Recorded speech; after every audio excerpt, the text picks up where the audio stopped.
Good afternoon, everybody, and thank you for joining us, and welcome to the next in a format series of webinars designed to help offer tips and insights for in-house resourcing departments on ways they can improve their talent attraction and engagement strategies. So in previous webinars, we've covered how to optimize your ATS for best candidate experience, how to write great job ads and not just post job descriptions, and also how to build the business case for career site investment.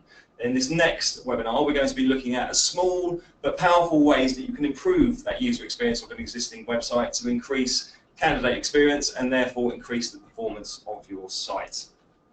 So to take us through this, as ever, is Account Director at Format, David Johnston, or DJ to his friends, as you probably know him, who'll be taking us through this presentation and giving us these useful tips. Now, as ever, the webinar will last for around 20-25 minutes with some questions at the end. But if you have any questions as we go, please do feel free to type them up, and we'll get potentially answer them there and then. If not, we'll definitely address them at the end of the webinar. So in the meantime, DJ, over to you. Thank you very much, Jamie. Welcome, everybody.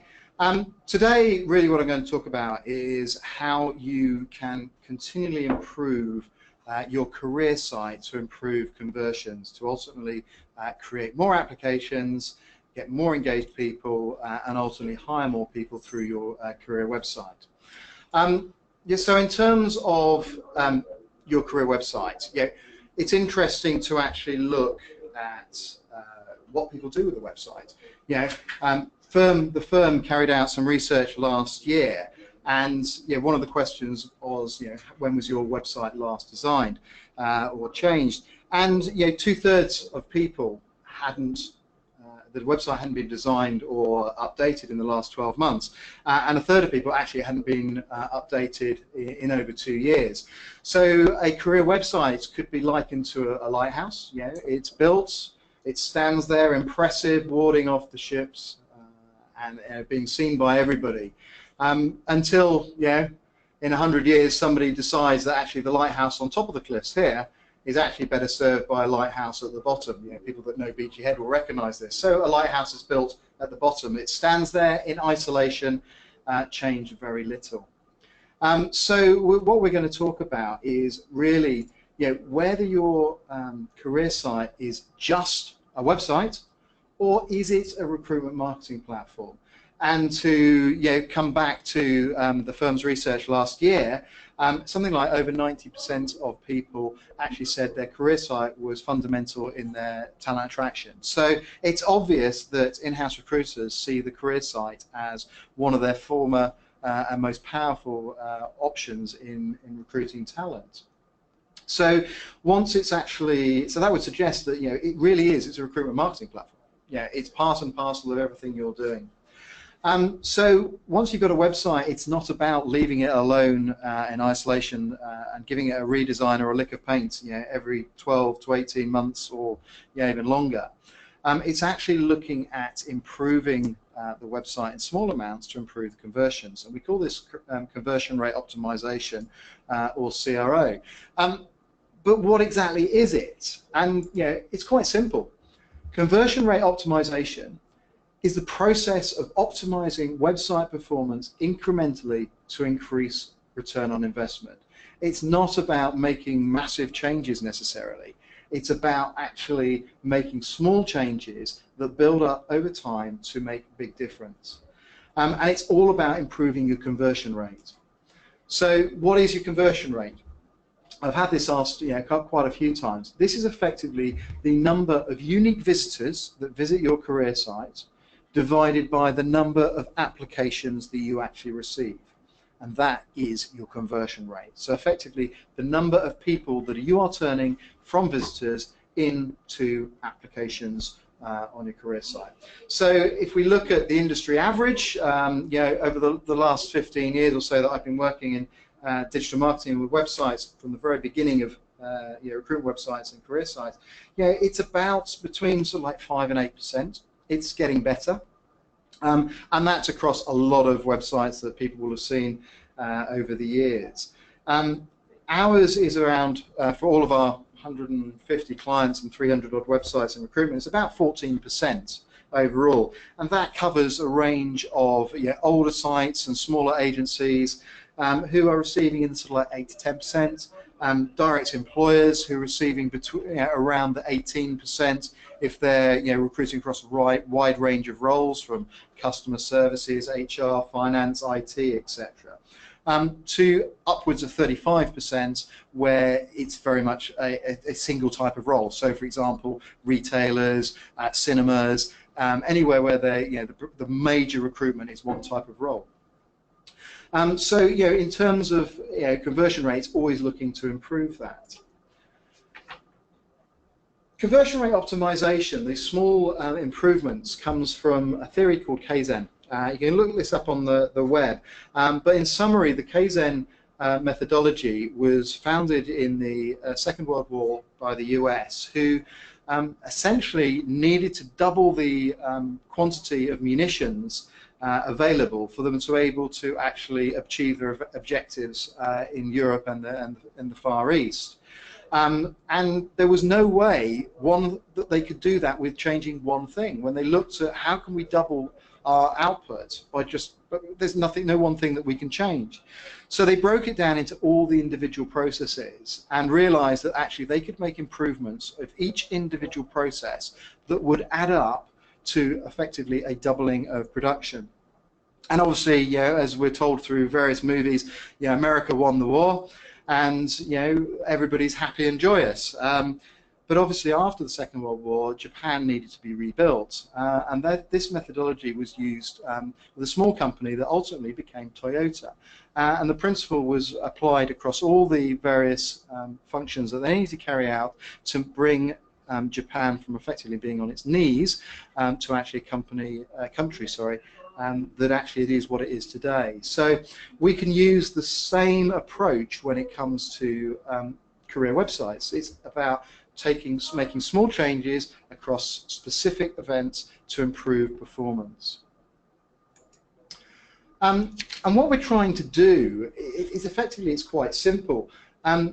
We're actually looking at particular areas. When you feel, I suppose, pleasure, dopamine is released in the brain, and dopamine is to all intents and purposes more powerful than any drug out there in terms of actually giving us a euphoric experience. So it's about what we're trying to do is recreate that pleasure when somebody is using a website, and through that you would get increased motivation and increased pleasure. So it's about reward. Reward gives pleasure, creates compulsion, it creates the ability for somebody to want to go on and do something else, and perseverance. So in terms of, it's exactly what we want to do for somebody to change them into just a casual visitor to being somebody that actually wants to actually apply and carry through their application. And what we need to do to get this is really to fix the tension. And if you think about the websites that you've used over the years, I'm sure everybody will be able to give an example of a website where they have found it extremely frustrating to actually complete an action. You're trying to, I don't know, book a holiday, buy something, and you're basically getting more and more frustrated because it's not easy to actually use. The user experience, the UX, is not good, and that creates tension. So what we want to do for website users is basically eliminate that tension, to reduce it as far as we can, so that basically their experience is great, they get a great user experience, and therefore they get more pleasure, they want to carry out more activities on the website. So what do we want visitors to do as recruiters? Well, it seems obvious, but yes, we want them to apply for a job. We want them to make sure that relevant people apply for the job. But actually, there's a lot of other things that we want them to do. We may not have a specific job for them at that point in time, but they might be the right type of candidate for us as an organization. So it's about registering an interest. They may know somebody who's suitable, so refer a friend. We want to give insight into what the business is like to work and be an employee of. So it's a case of reading your blogs. We may want them to send a CV, sign up for job alerts, contact a recruiter, and effectively, ultimately, what we're looking for them to do is engage. We want them to engage with us as an organization and our brand. But on the other side of things, what do your visitors, potential candidates, want to do? Quite simple. They want to understand who you are as an employer. what sort of opportunities you have, whether it's the type of organisation that they would be suited for. And ultimately, they then want to get your attention, in terms of an application that you will receive that you will find suitable, ask them for interview, and ultimately potentially hire them for the job. And that's it. It's quite simple, really. The comment comes back, well, we just launched a well-designed career site. It's great, isn't it? That's all we need to do. Well, let's go back to the very first slide, the lighthouse syndrome, standing there in isolation, left alone, all imposing and powerful, looking great, but actually hasn't changed in a number of years. So what we need to do is actually look at small changes that can impact the candidate user experience. The web, in a year, they say a one web year is 6 in our years. Well, the same can be true of dogs and cats, but from a web point of view, it's constantly changing. So every year goes by, the web improves. We get something different. I got an update from Facebook this morning on my iPhone, and I've got 3 new things in terms of I can immediately direct communicate with somebody, I can post content to somebody, or I can automatically share all my photos with somebody. Do I need them? I don't know, but it's all about making changes that are designed to improve the user experience. So we look at various things. The user journey, make it simple for somebody to actually find content that is relevant, and that comes down to the design, the calls to action, making sure there's no dead ends. It needs to be a job search that's simple and easy. How many websites and career websites have you been on where you actually have to search for the job search? That's mad. You imagine a retailer doing that? No. It's about the quality of the content. Now, most people will update the content fairly regularly, but how regularly? Is it on a daily, weekly, monthly, yearly basis? How well are your job adverts written? Jamie alluded to one of the present webinars we did at the beginning of the year on writing good job ads. We had over 100 people on that webinar, and actually your job ad is one of the most important pieces of content. Making the site relevant, the personalization. How quick it is. What are the automated emails? Are they the standard emails that come out from the ATS that say thank you for a response, if we're interested we'll contact you, end of. But also, how does the website, in today's environment, actually perform on desktop, tablet, and mobile? I've got a couple of my clients now where they're getting in excess of 50% of their traffic now on a mobile device. The average is still around 20 across recruitment sites, but we have some of our more specific clients, such as you, where they're getting over 50%. So it's looking at all these things. And it's something that big web companies spend a fortune on. Amazon, their whole being is about getting sales, and they worked out that they spend millions of pounds and dollars on conversion rate optimization to the point of moving things a pixel at a time over. But they realized that in terms of speed, that actually if one of their pages slowed down by 1 second, it could cost them $1.6 billion in sales each year, a phenomenal amount. Google also puts some research into the slowing down how quickly search results were delivered, and they worked out that 40%, 4/10 of a second delay could mean that they could lose 8 million searches per day. Each one of those search results, as you probably are well aware, carries advertising in terms of paid links alongside it, sponsored links. That's a lot of online adverts that won't be displayed and a lot of lost revenue. So we're not talking about going to the levels of Amazon and Google, but it just shows how important optimizing your website is to the user. So let's take a lead from online retail. Most of the work we've done in the past 3 to 4 years has really taken a lead from online retail and what people are doing. So it's about if we look at key things, one of the things retail do very well is personalization and relevancy. Making the experience relevant and giving us other options to effectively purchase, to buy things. That's what they're there for. It's like when you go into a supermarket and the first thing you smell is fresh bread, even though the bread is at the back of the actual supermarket. For years, supermarkets have been piping through the smell of freshly baking through to the doors of their stores. It's little things like that that make them very successful in taking that online. So we look at Amazon, a classic. everybody will probably recognise the Amazon online homepage. And what scared me most was the fact that I've been a customer of Amazon since 2000. I was quite amazed by that. But you can pretty quickly see what I've actually been buying. We've got. I've been looking at. Well, I haven't actually been buying, but I've been looking at 4K TVs, and I was looking at cameras not so long ago. It's putting other related items close to what I've actually been looking at in front of me to start me moving through the actual journey. And if we take that through to the recruitment side of things, it's making sure that when somebody is looking for an oil and gas job, so for example, that you have relevant jobs, relevant contents, and relevant calls to action on that page. So when somebody returns, it's always relevant to them. So we're not putting HR content and IT content together, or sales content and procurement content together, that it's all a relevant experience, whether that's jobs or blogs or videos. But let's go back to the Amazon experience. I would land on a search for a 4K TV. I land on a TV on Amazon. As you can see, as it scrolls down, you've got related content, sponsored links, customers who bought this also bought this. So whether I'm actually looking for a PS2, a Blu-ray, but this is all relevant information and relevant content to me. It's bringing me through and asking me to engage further. So we take that through to the recruitment side of things.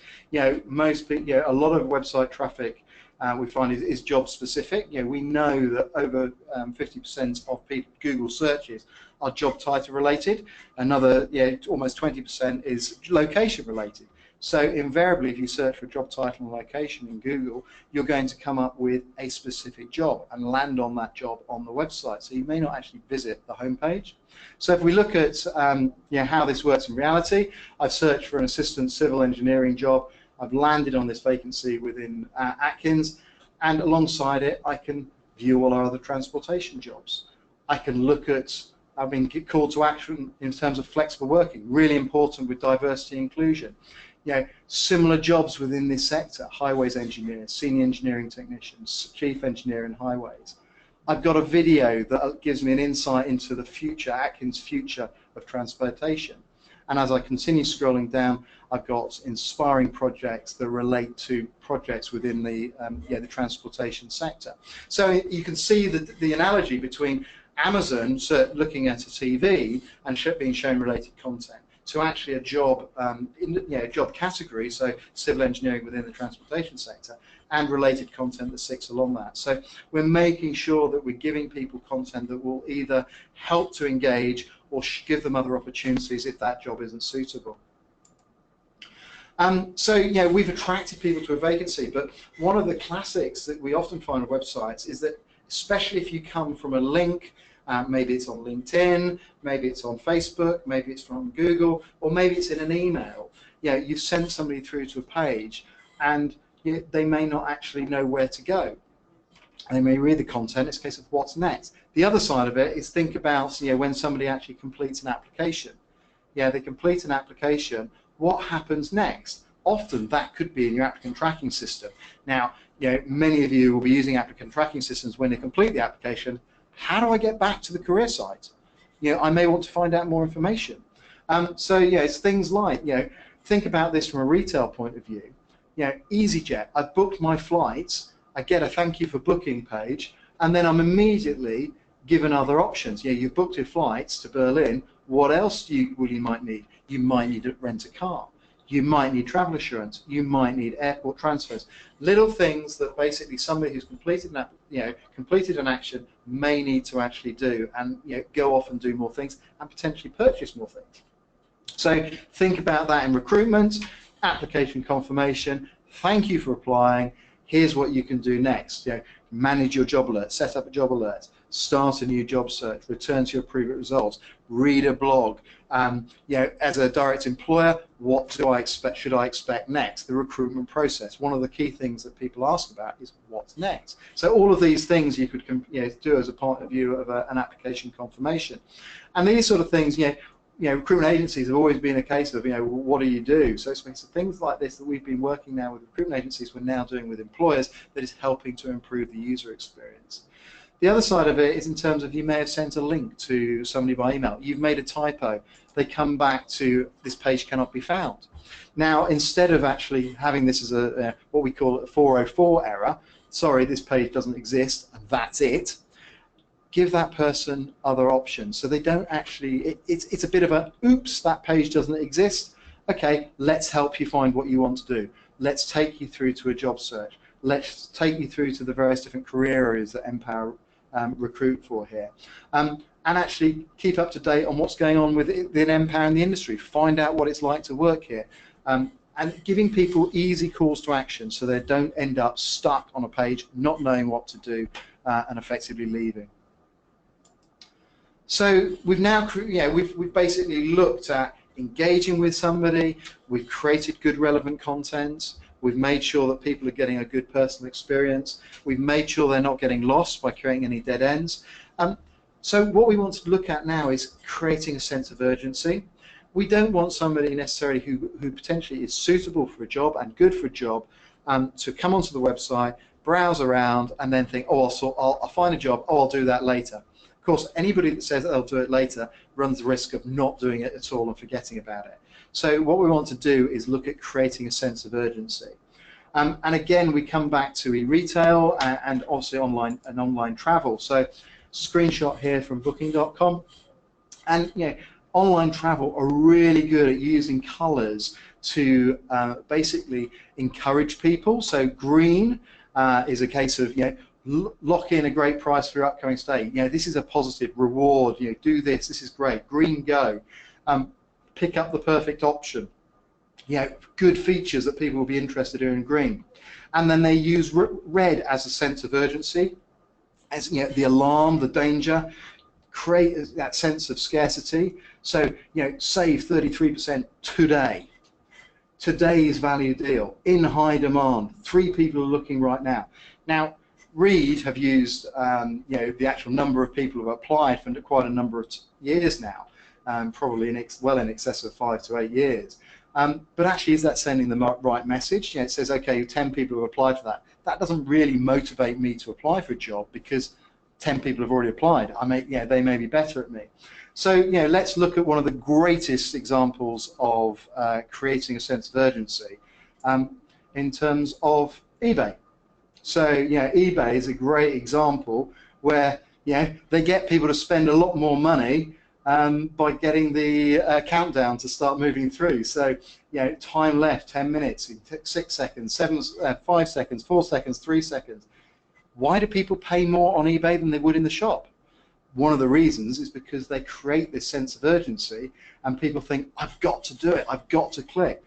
You may have noticed on my Amazon account I've been looking at cameras.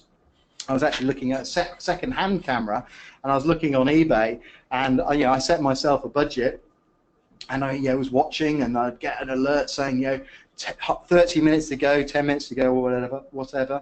And I'd immediately be there watching it, and I'd put in my bid, and my other half said to me, no, don't bid again. You put your maximum bid in. If it goes above it, it goes above it. The reason she said that to me, as a very well-experienced eBayer, she said, because you already know that your budget is what you could buy it online at Camera Jungle.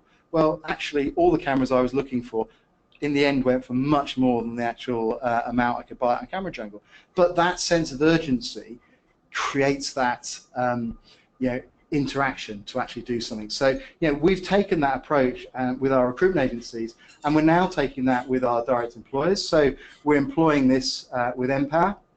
So on the actual search results and the job category landing pages, so the job family landing pages, we're actually using the same approach. So in terms of putting only 4 days left to apply. So getting people to realise that a closing date is approaching.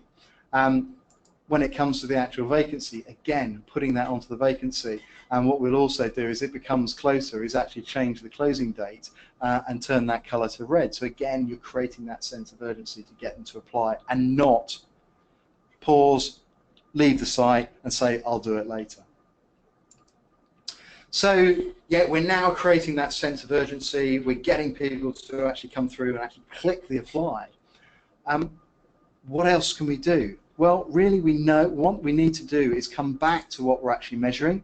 So remember, we're looking at unique visitors versus our over applications gives you conversion rate. But actually, we can look at this take individual areas and look at them in a bit more granular detail. So one of the areas we often look at is the actual application process. So, for example, when somebody actually visits the website, they search a job, and then they actually click apply, how many people go from viewing a job to clicking apply to actually completing an application within the applicant tracking system? Now, there are some horror stories out there. We've done a lot of work recently with Taleo, where the actual drop-offs between clicking an application and actually completing an application is between 40 and 60%. We have actually got one company we're talking to that actually have a drop-off rate of 80%. So for every 100 people that click apply, 80 people actually don't complete the application, which is a phenomenal amount, bearing in mind the cost and expense people are going to actually drive people to the career site. So if we look at one of the clients we're working with in terms of the future, we've been working with Atkins, and one of the things that we do, and this is an example from one of our other clients about measuring a quick application process, it's effectively looking at the number of people that start an application to actually complete. And this is how we sort of like measure the drop-off. So this is an extreme example. But we, as I said, Taleo, we have average between 40 and 60%.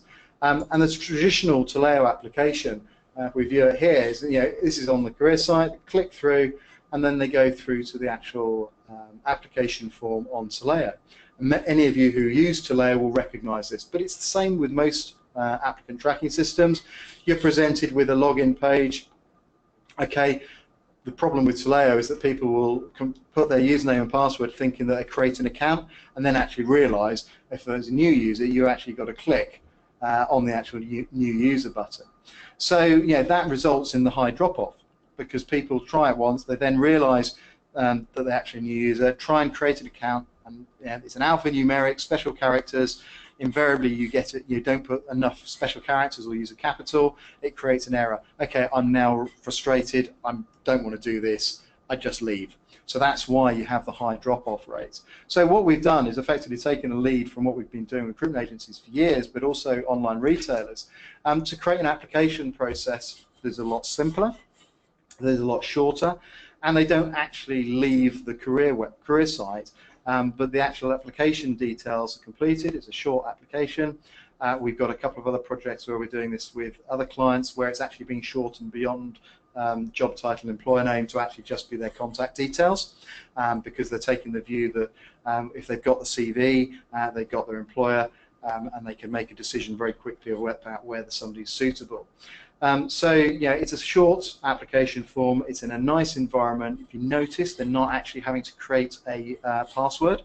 That this is automatically created. They upload their CV, whether that's from their desktop or through Google Drive or Dropbox or iCloud, and click apply, and that goes straight into Taleo. They're automatically creating an account, and they don't need to actually go through the pain of the traditional method. And again, that can be used with a wide variety of applicant tracking systems, not just limited to Taleo. But what that means in reality, where we've taken this approach with Taleo and other clients, and also with TalentLink, is that basically it's increased the complete applications by 50%, and that is almost immediate. Simply from the fact that we are releasing that tension. So again, if we took the average between 40 and 60% drop-off, say 50% of people that start the application don't complete, we've now got 75% of people that start the application actually complete. So it's now about, with our clients, it's about continually slowly increasing that to get the maximum possible number of people that actually want to apply, actually do. So what else can we do? We've looked at personalizing and making it relevant, so engaging with people. We've looked at how we can actually improve the actual process so there's no dead ends. We've made sure that they can actually apply, and we're getting the maximum number of people that click on a vacancy actually applying. It's now looking at really drilling down into the smaller areas. and it's about micro conversions. It's about what else can we do. So capturing information, job alerts, looking at name and address email collections, so people registering an interest. We want them to potentially link up with a recruiter.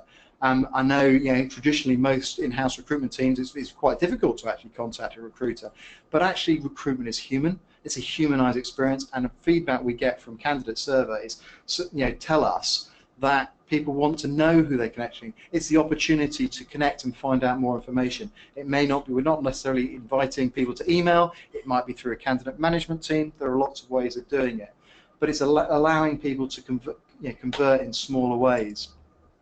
It's about converting the 1%. Now, many people will know Dave Brailsford, Team Sky and Team GB cycling guru, and his approach was all about the 1%. So whether that involved taking his athletes and cyclists mattresses with them so they got a good night's sleep, or whether it was taking their chef with them and making sure that they all ate the same food as they'd been eating through all of their training.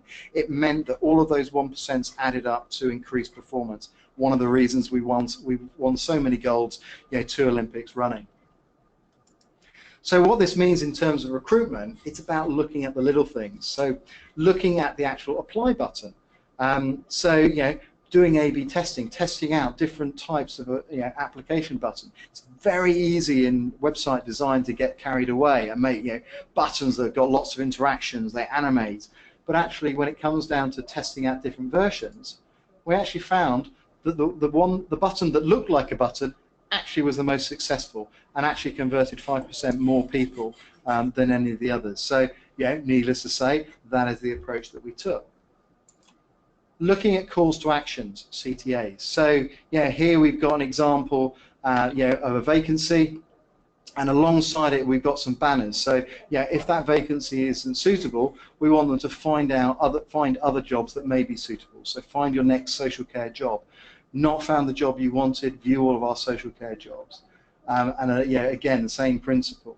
And again, by doing A/B testing and testing out, putting different banners in front of people, we're able to determine that, again, I think this was around 4% of people, this banner converted more people to actually click on that and actually go through and carry out a search. So it's about small increases that overall start adding up. The other part here is effectively we have observed video testing, and what observed video testing means is that we can look at how people actually interact with the website. So here we've got an example of one of our clients. We did some competitor analysis. NES was one of their competitors, to look at how people actually completed an application process and registered. Now, if you notice, you might think, oh, this is relatively straightforward. Name, surname, email, password, confirm password. Well, actually, the chap here in the top right is actually based in the US. Notice it's a global business. And the comment that came back was that actually a lot of people in the US wouldn't understand surname. They would think of it as last name. So it's very important to make sure little things like that don't frustrate people, give tension, and they end up not completing it because they don't know what it means. So we were taking these little things and improving it, but one of the things we can also do is when we look at off-site traffic. So this is, we get visitors from a variety of different sources to career websites. Where are they coming from? Google, biggest driver, but then we're looking at LinkedIn, Career Builder, Monster, Glassdoor, Total Jobs, JobSite, and Indeed. Most people out there will be driving traffic through Indeed. And you may not know if you're what visitors are landing straight on jobs in your applicant tracking systems. What happens with people when they click on a job in Indeed, they come straight to that job on your career site or in your applicant tracking system. And in excess of 75% of those visitors will leave straight away without doing anything else. It's got what we call bounce rates. And that basically means is that visitor has come to your website and has left straight away without carrying on any other activity. So effectively is lost. So what we want to do is look at traffic that comes from certain websites and actually try and capture some information. So what we do, one of the things we do with Indeed, for example, is we'll put a little pop-up when they land on the website. We say, searching for a job is boring, so a little bit of humour, and basically bored of searching, set up a job alert to effortlessly send jobs rocketing to your inbox. And effectively they just put in their name and email address and send me jobs. And that immediately, as soon as we've got that email, we have captured that individual. They can view the vacancy, and even if they leave straight away and still one of that 75%, that person is now getting a job alert through to them. And where we've done this for direct employers, we're seeing the volume of traffic from job alerts increase by over 100% each month, year on year. So each month it's increasing 100% on the month from the previous year. So it's not only is it driving traffic back to the website that they may have lost, but it is also providing data in terms of candidate records that you can use for email marketing, because we know what they're interested in terms of the job sector and job family. So, from that, what we've looked at is 5 key things that we're actually talking about. Now it's about actually doing something. It's not about leaving that website standing alone. It's about actually making it happen.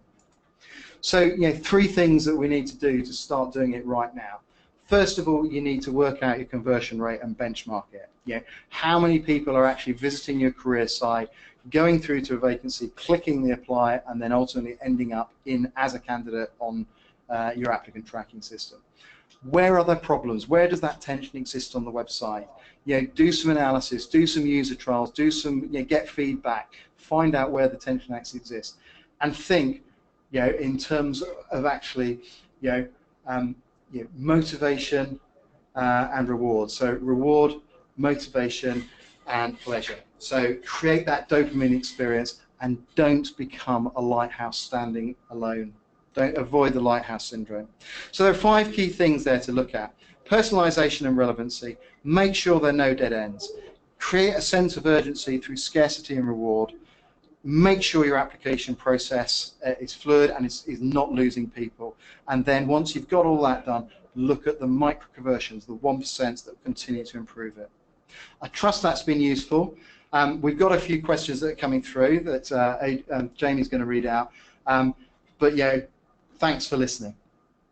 Excellent. Thank you very much, DJ. I really appreciate that. So before we move on to the questions, I'll just throw it out there now. Obviously, we've been running a series of these webinars looking at the various issues here. Lots of information to take in. But we cover a lot of the series in an ebook that we've recently published called Planning and Implementing a New Careers Website. And all of the issues that we touched on here are referenced in that particular ebook. So if you're interested in receiving that ebook, please do get in touch with myself or DJ, and we'll be able to send that over to you. So you don't have to remember absolutely everything that we've covered in our series of webinars, and that'll be a useful product for you, I'm sure. So in terms of questions, we've kind of touched on this already, but I think we should elaborate on it. Talking about the improved applicant tracking, the improved application process. Is that just for Taleo? Somebody's asked. It's a great question. I think the Taleo integration is very much a new piece in terms of the more recent releases of Taleo. And effectively what we're doing is using APIs. So this approach allows us to basically push data into the applicant tracking system rather than somebody inputting it.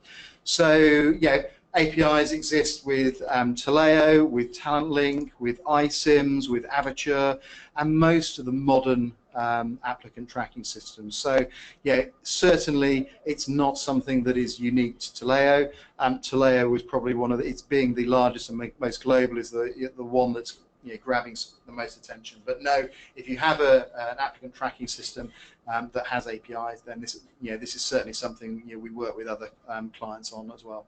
Absolutely. The ATS is very rarely the candidate's friend, is it? So I think it's something everybody can benefit from. Someone has also asked how we went about the video testing. That's obviously caught your attention. Yeah, video testing is an interesting one. It's something that a lot of people don't actually know you can do. It's quite simple. There are lots of products out there. We use a number of video testing products, and effectively what you can do, you need to. The biggest trick is actually finding relevant people. So we have access through a third-party agency who basically who recruit research people. So same way as you do research on the street or you do email research, a research company will be able to provide a sample. You don't need many. Typically, we'll only use about 5 for a specific project. And what you do is you then give them a task to complete, and it's quite simple. They're videoed actually carrying out that task. So we're able to get live audio and video of them actually using it. Really, really useful. As we saw the example there, when it's little things like, for example, where people use things like surname. We had one example where we were doing that before, where the guy was getting so frustrated, he almost was pounding the desk in terms of, what is this surname? I don't know what this surname, what do they want? So yes, I think there's lots of testing out there. The trick is actually then to partner with or find a research agency that can put you in touch with the sample. You've also got actually, I'll mention it, which is a much more high volume approach, is you can put heat mapping. There's software such as Crazy Egg or Hotjar that will allow you to actually monitor, and actually monitor clicks and mouse movements across the website. So that's also something we use where we're looking to get a lot of information very quickly. A/B testing can be done in Google. Great stuff. It's something that all the big retailers, for example, do on a daily basis to improve their site performance. Yeah, because we've seen, as you pointed out, those small differences can make such a big impact, especially over time.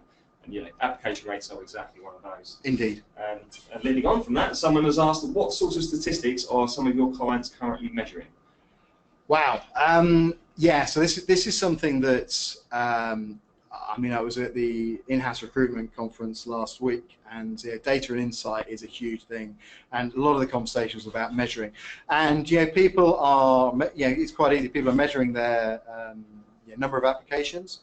But where the big gap people were trying to find out was actually if the job search was on the actual applicant tracking system and vacancies didn't exist on the career site, it was actually proving quite difficult to understand how many people actually viewed a vacancy, then clicked apply, and then ended up in the applicant tracking system. We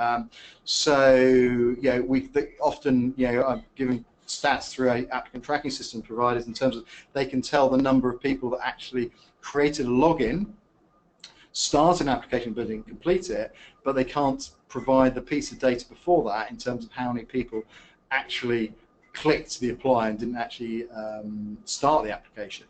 So there are key points that we measure, and that is the number of unique visitors to the career site. So overall, so that's unique people, not total visits.